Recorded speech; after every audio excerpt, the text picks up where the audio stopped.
Welcome once again to another episode of Coffee and Voltaire. Well, continuing the series on special planets such as Armageddon or Necromunda Agrippina A, we're going to move on to Cadia. We believe it's a planet, or what's left of it, that's quite relevant in the Warhammer lore. 40,000. Very relevant.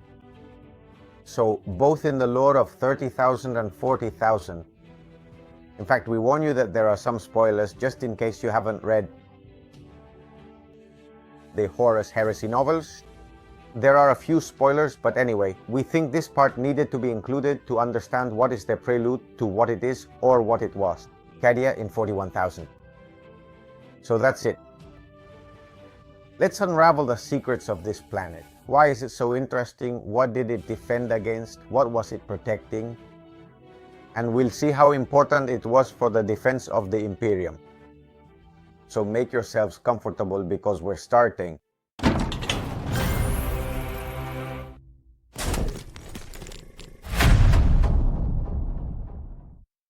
Cadia, officially known as Cadia Prime, was a terrestrial planet similar to ancient Terra, originally classified by the Administratum as the world, the most important fortress world of the Imperium of Mankind, before its destruction and consumption by the Immaterium around 999 of the 41st millennium.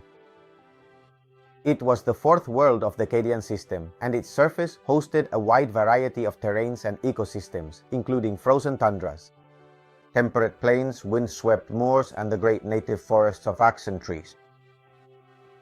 Cadia guarded the only known navigable route to and from the colossal warp rift known as the Eye of Terror, a passage called the Cadian Gate. The world's dangerous proximity to the Eye of Terror made it necessary for the Cadian people to fortify the planet to an extreme degree. Cadia was always the first target of the Black Crusades of the Chaos Warlord. Abaddon the Despoiler. These were the colossal offensives that the forces of Chaos launched every few Terran centuries from the Eye of Terror in an attempt to break through the Cadian Gate and invade the very heart of the Imperium, just as they did during the Horus Heresy. Cadia's natural environment was very similar to that of Terra, millennia ago, with a great ocean covering 70% of the planet's surface. The landmass was divided between extremely dense pine forests, axle, and vast glaciers. The planet was slightly colder than most worlds colonized by humanity, but not to the extent that it negatively affected farming conditions. Settled before the start of the Age of Strife by a branch of humanity that would eventually fall into the worship of the Chaos Gods, and would play a crucial role in the final corruption of the Space Marine Legions, Cadia was recolonized at some point in the early years of the 32nd millennium by humans loyal to the Imperium. The landscape of the world was dotted with strange black monoliths made of the arcane substance known as Blackstone, of unmistakable Xenos origin, known as the pylons, Cadian pylons. These devices were actually constructed by the Necrons millions of years ago, standard years ago, to make the world immune to the psychic energies of the Old Ones or the Ancients, for it was the site of an ancient Necron military base during the War in Heaven after the formation of the Eye of Terror, at the end of the Age of Strife after the birth of Slanesh in the warp. The Cadian pylons acted to contain the warp breach and provide a navigable passage into Imperial space known as the Cadian Gate. The Cadian pylons created the unusual zone of stability in real space known as the Cadian Gate, near the Eye of Terror, immune to the constant warp storms that surround that breach. Cadia's location, directly adjacent to the dangerous Eye of Terror, made it necessary for its population to fortify the planet to such an extent that almost all of them lived in immense fortress cities locally known as casars. Thus, Cadia presented a strange mix of dense urban areas and vast open tundras and other untouched natural landscapes unspoiled by the hand of humanity. Unfortunately, disaster struck at the climax of the 13th Black Crusade around 999 of the 41st millennium. Archmagos Dominus Belisarius Call, with the help of the Necron Lord Trisin the Infinite, had finally learned how to use the Cadian pylons to close the Eye of Terror once and for all. But Abaddon the Despoiler, enraged by the persistent resistance of the people of Cadia, gave up his personal attempt to break the defenders of the world fortress by activating the pylons. Instead, he sent most of the Blackstone Fortress at the will of eternity. Severely damaged by the assault of the Imperial Fist's Star Fortress phalanx, it crashed into the surface of Cadia like an artificial meteorite. This monstrous kinetic impact annihilated most of Cadia's defenders, destroyed the network of Cadian pylons, and tectonically destabilized the world. As the warp and its abominable denizens claimed the remains of the world. Fortress, Lord Castellan Ursaka Creed. Thank you. He organized an evacuation of the planet that saved 3 million of its citizens before the world was finally torn apart, although not without Creed himself mysteriously disappearing. The fall of Cadia represented a previously unimaginable triumph for the servants of the Dark Gods and the Eye of Terror. It began to expand slowly, without limits, opening the coveted Crimson Path from Abaddon toward Terra, and creating the Great Rift that split the Imperium in two halves. However, among the few survivors of Cadia was a handful of Imperial heroes who managed to escape the world's destruction. Fortress with the help of the newly formed Aeldari faction, known as the Inari. The combined forces fled through a webway portal found on the frozen moon of Clysos in the Cadian system. Together, these Imperials, the so-called Celestinian Crusade, forged an uneasy alliance with the enigmatic Xenos, who offered new hope to the Emperor's servants. In their struggle against the growing power of the arch-enemy, the resurrection of Primarch Robot Gilliman. After its destruction, the remnants of Cadia in the Indomitus era were occupied by the forces of Chaos. Since then, it has become a bastion of chaos, at the heart of a burgeoning new renegade empire, close to the edge of the Eye of Terror of the Great Rift. The survivors of Cadia mostly settled on the industrial world of Keros in the neighboring Agrippina system after the Battle of the Anchor of Faith. They have renamed their new homeworld as New Cadia. But well, after this summary, let's begin with their story. And their story must begin in the moments before the Horus Heresy. About 40 standard years before the outbreak of the Horus Heresy, Cadia was a world inhabited by a primitive race of violet-eyed humans who worshipped the four Chaos Gods, probably a remnant of humanity that had turned to the ruinous powers during the hardships of the Age of Strife. Driven by the so-called pilgrimage of the Primarch Lorgar of the Wordbearers Legion to discover whether the gods once venerated by the followers of the ancient faith on the Wordbearers' homeworld, Colchis, truly existed. Lorgar traveled with the serrated sun chapter of his legion to what were then the outer reaches of known imperial space as part of the 1,301st Expeditionary Fleet of the Great Crusade. At that time, Lorgar had not yet fallen to chaos, although he had already turned against the Emperor of Mankind, as a deity unworthy of his devotion after the Emperor and the Ultramarines personally humiliated him and the entire Wordbearers Legion.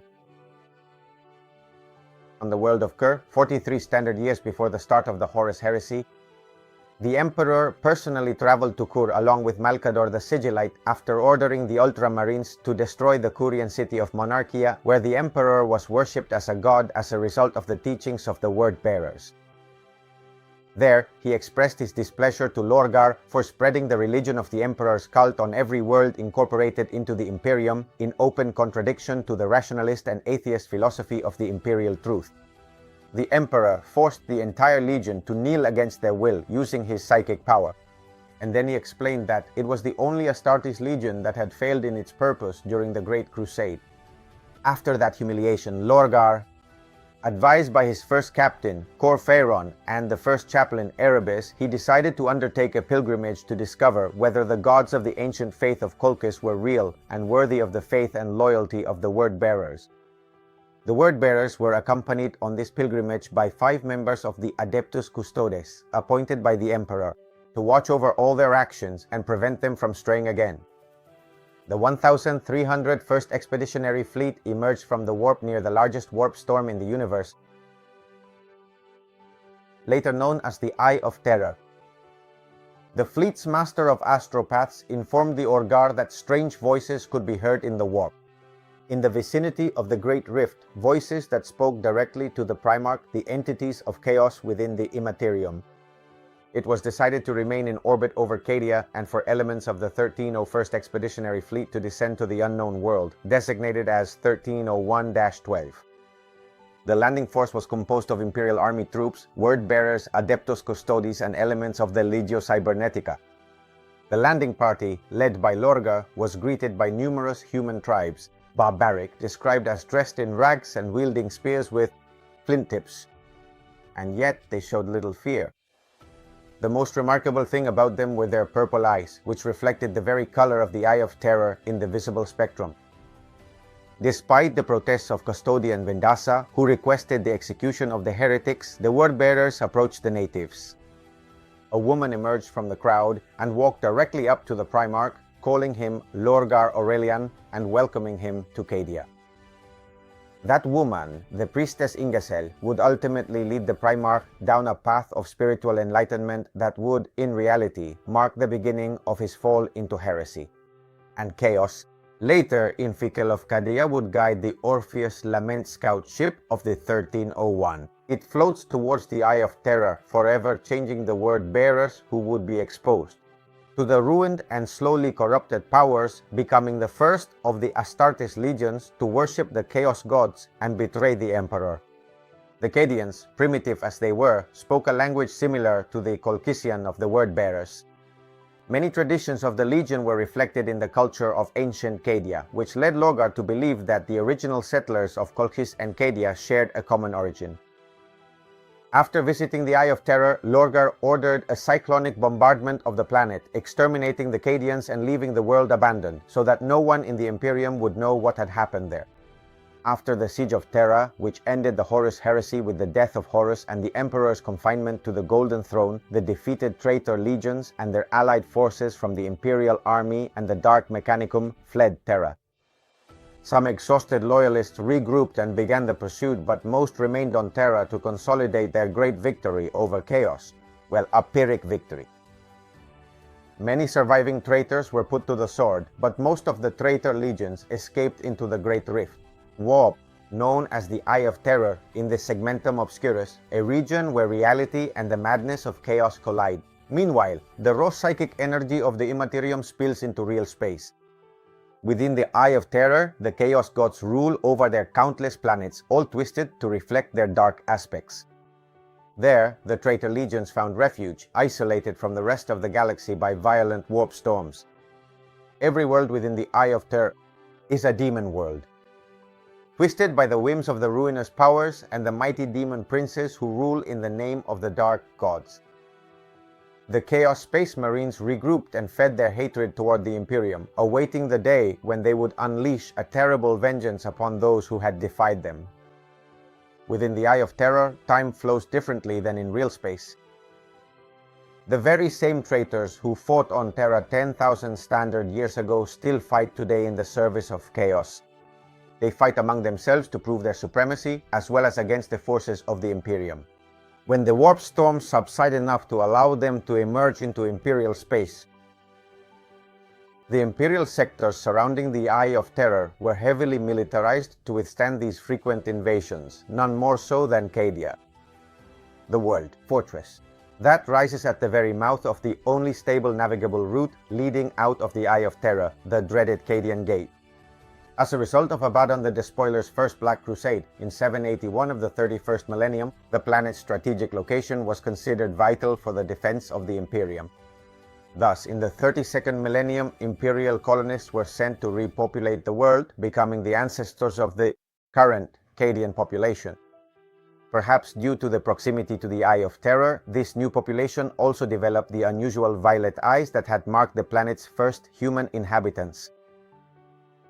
The initial defenses of the newly repopulated Cadia proved woefully inadequate. Their main cities were extremely vulnerable to enemy assaults as they had been built in the traditional style. Thank you. High terrain with wide and orderly avenues.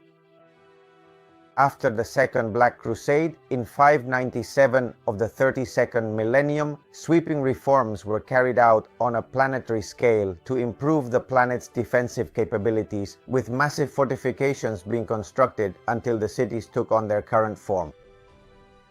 Cadia stands on the only known reliable route leading out of the Eye of Terror, and for that reason, it is one of the most strategically vital worlds in the entire Imperium of mankind. There are other routes, but none are as stable as the Cadian Gate, and no military force of true magnitude can emerge from the Eye without passing through it.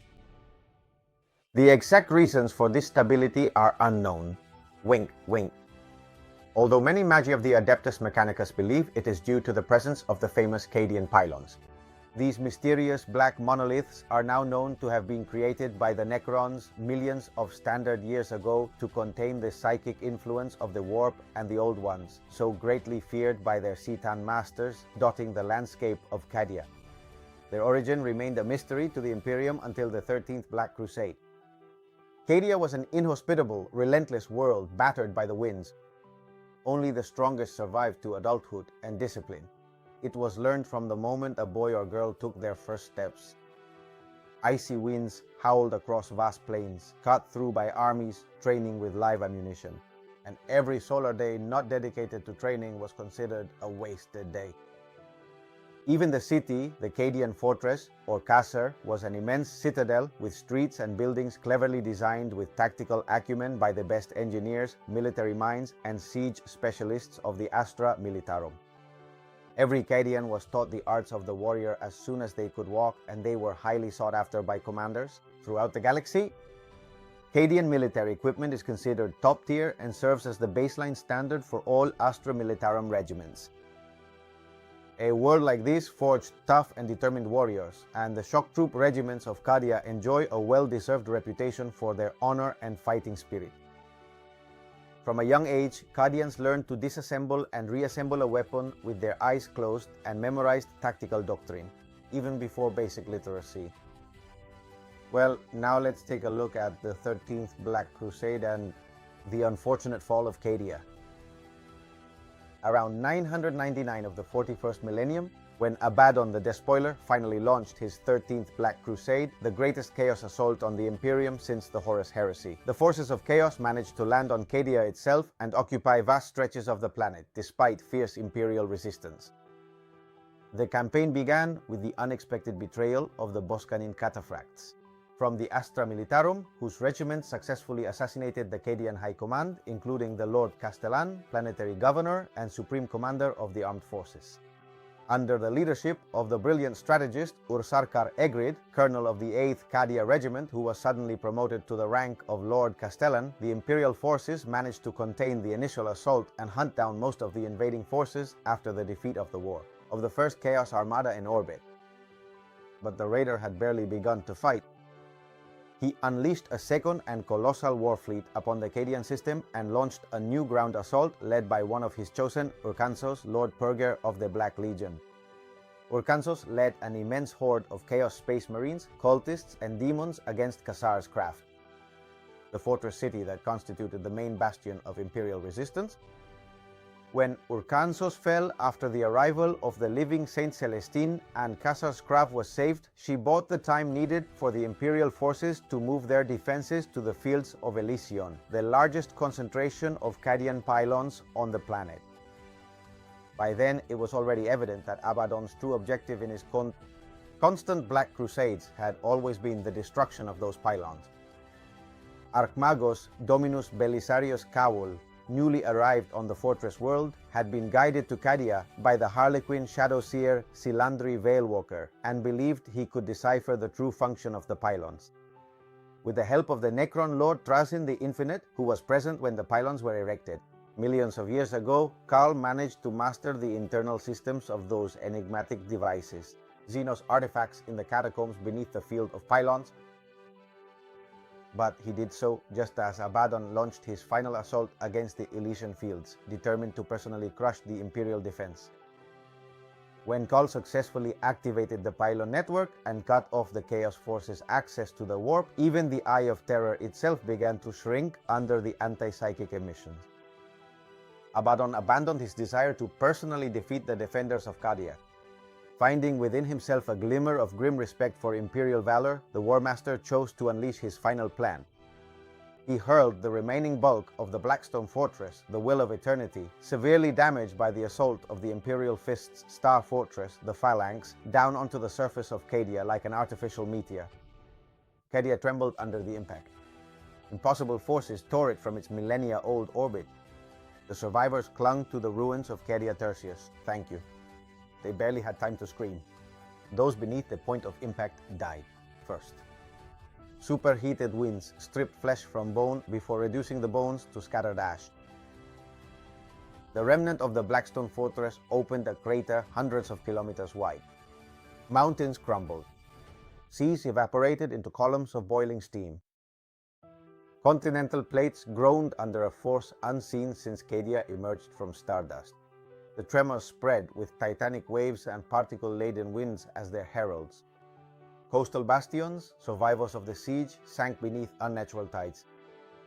The island of Rangstorm remained. On Cadia Secundus, the towers of Kasarsvark finally fell beneath the waters of the sea. They fell. Ancient forests burned in an instant. The fiery blood of the world burst forth from the fractures. Dormant volcanoes roared from the Rosbach Mountains. The fields of Tirok, where Crid ascended to Lord Castellan, split open and were swallowed by incandescent magma. In the fields of Lysion, half a world away, they heard the roar of the wind and saw clouds, thank you, that darkened the sun. The cunning sought shelter among pylons and war machines. The slow perished, torn apart by the vaporized bones of Cadia. The winds hurled tanks across the fields. The pylons gave way and fell like petrified trees. The beam of dark light they projected into the void flickered. The retreat of the Immaterium faltered and began to reverse. The Eye of Terror began to expand again. The storm raged for solar minutes that felt like eternities. When it subsided, the world was lost. Cadia Tertius had vanished. The Cryan Fall opened for the last time and the planetary crust fractured. Cadia Primus, Cadia was left half flooded. Cadia Secundus burned as its plates sank. Nothing mattered anymore. Cadia was dead, and the worst was yet to come. More pylons exploded in Kazan, Trox, and Borg. The nodal network collapsed. Cole's beam of light went out. A new sound echoed among the winds, the dark laughter of gods long deprived of their prey. The crimson immaterium of the Eye of Terror pulsed once more and spread to embrace shattered Cadia. The demons were no longer unstable manifestations, they were fully formed entities fueled by pure chaos. Pure. The rifts multiplied, reality itself was torn apart. Cadia was dragged into the bowels of the immaterium. The kinetic impact annihilated most of the remaining defenders, destroyed the pylon network, and tectonically destabilized the world. As the warp claimed the fortress world, Lord Castellan Ursakar E. Creed organized an evacuation that saved 3 million citizens, before the planet was completely torn apart, although he himself mysteriously disappeared. The fall of Cadia was an unthinkable triumph for the Dark Gods. The Eye of Terror began to expand without limit, opening the crimson path toward Terra and creating the Great Rift that split the Imperium in two. And yet, among the survivors were Imperial heroes who escaped with the help of the Inari. They fled through a webway portal on the frozen moon of Clasius.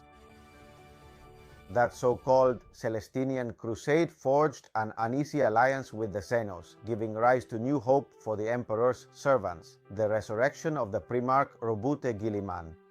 Let's move to the present, to the Indomitus era. At the end of the 13th Black Crusade, the Cicatrix Maledictum had consumed Cadia, with no pylons left to contain the warp storm, Warpborn.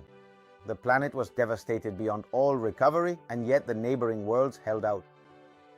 If Cadia had not resisted for so long against all odds, perhaps the other systems would have capitulated, but Cadia, Bellis Corona, and Agrippina stood firm. Perhaps Cadia inspired its neighbors to fight to the last bullet. Perhaps its surviving soldiers instilled a thirst for vengeance, or maybe they simply fought to survive. In the chaos of total war, the hordes of chaos began to turn on each other. Rival warlords clashed over spoils not yet conquered. The Imperial defenders took advantage of every mistake. Many were veterans of Cadia. They knew how to force a fractured enemy to overextend. Day after solar day, the Imperial forces regained ground.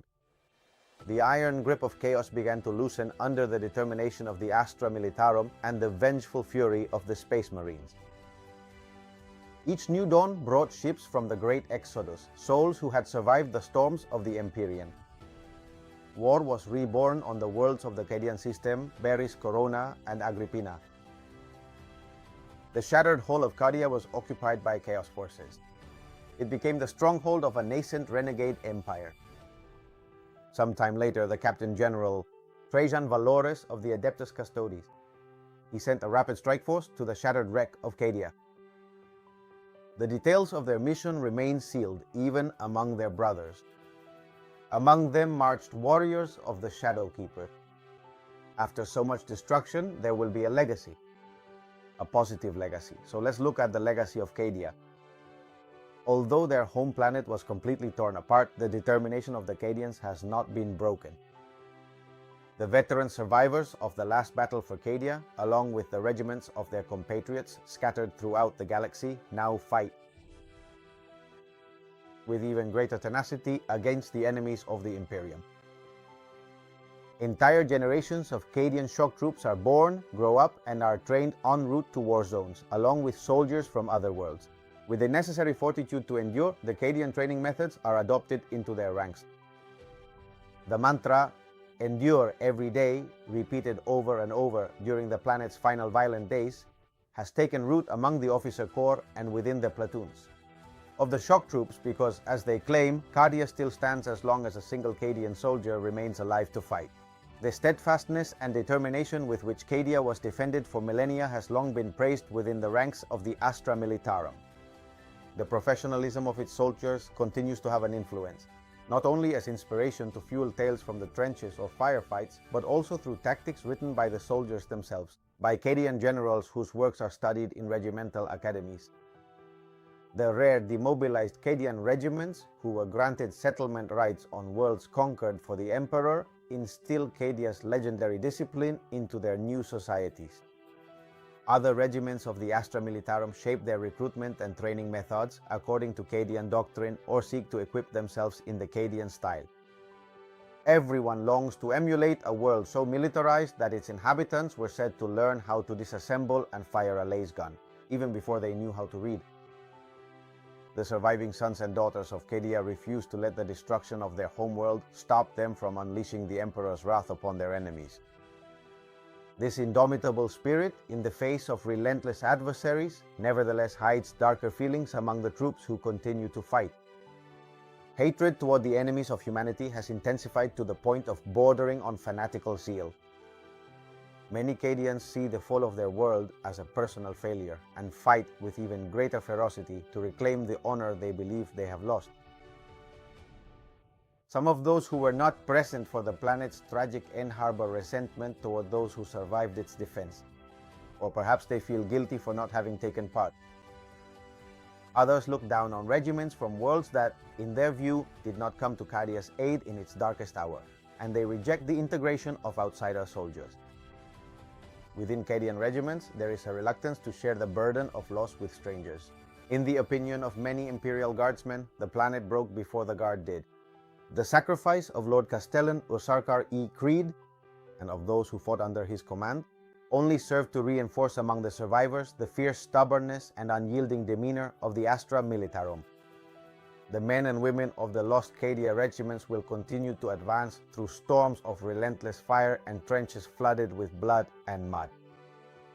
Under the deafening roar of armored colossi, they will march into enemy fire if duty so commands. They will do so again and again, fighting until the day every traitor enslaved by the dark gods is finally defeated and their world avenged 1,000 times over. Now let's take a look.